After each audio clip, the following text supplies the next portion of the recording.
আপুনি অসমৰ মুখ্যমন্ত্ৰীৰ নাম নেজানে? কি নাম ক'লে আপুনি একবাৰ আকৌ কওকচোন? হাসিনা বেগম। অলপ জোৰকে কওক। হাসিনা বেগম। হাসিনা বেগম কোন আছে অসমৰ? মুখ্যমন্ত্ৰী। অসমৰ মুখ্যমন্ত্ৰী।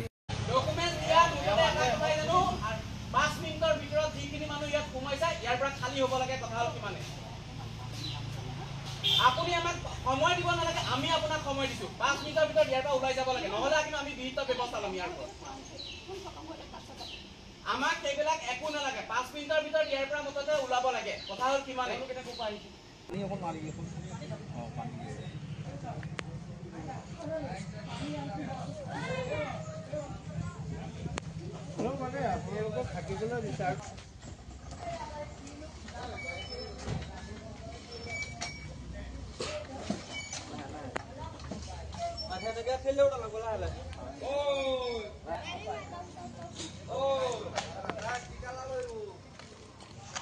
ঢিঙত এই হৈ গৈছে নেকি?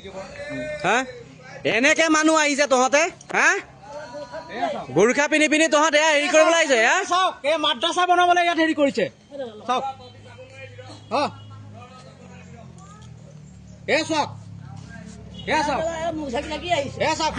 মাদ্ৰাছা বনাইছে।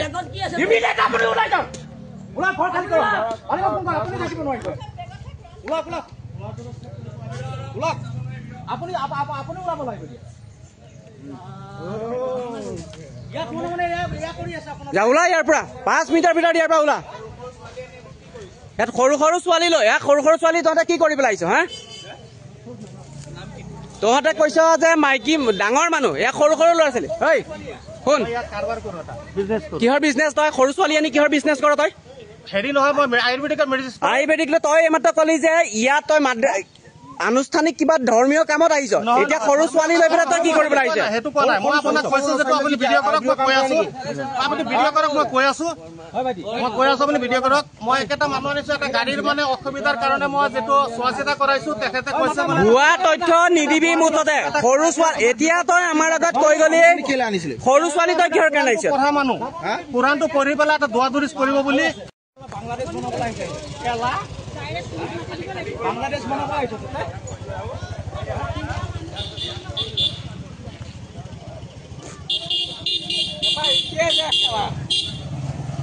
আৰু এই মালিকটোক আধা ঘণ্টাৰ ভিতৰত, আধা ঘণ্টা নহয় 5 মিনিটৰ ভিতৰত ওলা। আধা ঘণ্টা নহয় 5 মিনিটৰ ভিতৰত ইয়াৰ পৰা ওলা তই। 5 মিনিটৰ ভিতৰত। এতিয়া কলিয়াবৰলৈ আহি গ'ল কাঠৰ সামগ্ৰীত 2D আৰু 3D স্পেচিয়েল কম্পিউটাৰ ডিজাইন কৰা অত্যাধুনিক মেচিন।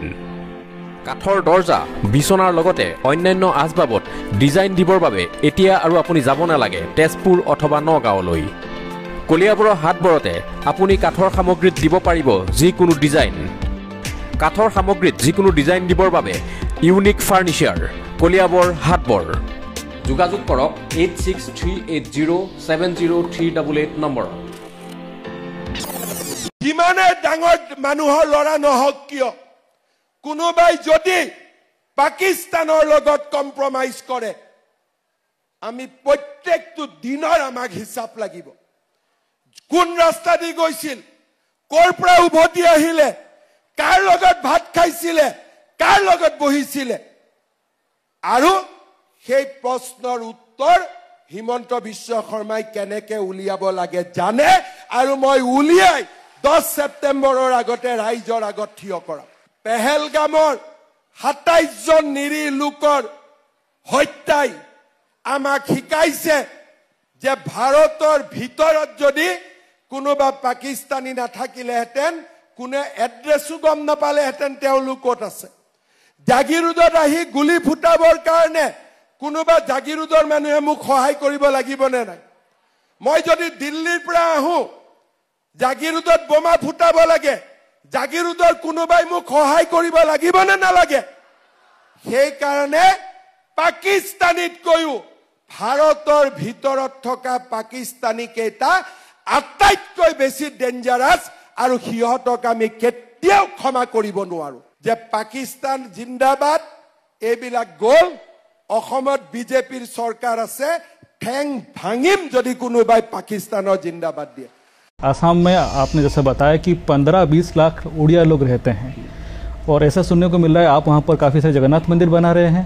हमारा जो चाय बागान का लोग है, जो असम का जो आइडेंटिटी ही टी है, उसका पीछे उड़ीसा से जो माइग्रेट किए थे वही लोगों का श्रम है।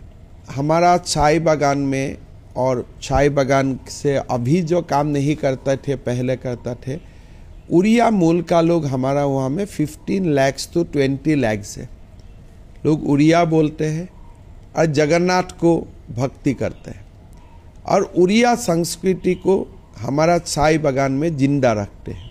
उड़िया लोगों का ही मेरा ऊपर डिमांड था कि हर चाय बागान में हमें एक जगन्नाथ मंदिर चाहिए। अभी हम 500 जगन्नाथ मंदिर बनाने का काम शुरू कर रहा हूँ।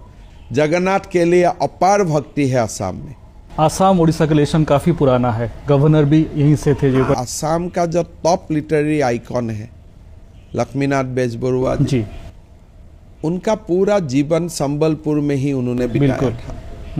और महापुरुष श्रीमंत शंकरदेव उड़ीसा में आए थे और हमारा असम का लोगों का एक तमन्ना होता है कि जीवन में एक बार पुरी में जाना, जगन्नाथ मंदिर में जाना। मैं जब 2001 में पहला बार चुनाव जीता तो मैंने पहला चुनाव जीतने का 1 महीना बाद ही मैं पुरी में आया कि मुझको एक आवास चाहिए, एक निवास चाहिए, सो दैट मेरा कंस्टिट्यूएंसी का लोगों को मैं कम से कम 10,000 लोगों का दर्शन करवा सकता हूँ जी। ऐसा मैंने सिस्टम बनाया। हमारा लोग चुपचाप आते हैं मंदिर का, जगन्नाथ का दर्शन करते हैं, चला जाते हैं। लोग उड़ीसा में काफ़ी होमली फील करते हैं, इसलिए उड़ीसा का भाषा, संस्कृति, लैंग्वेज और असम का भाषा, संस्कृति, लैंग्वेज सहज होता है। लोकनाथ मिश्र जी से JB पटनायक तक असम का राज्यपाल रहा जी। अभी बैजयंत पांडा जी हमारे प्रभारी है।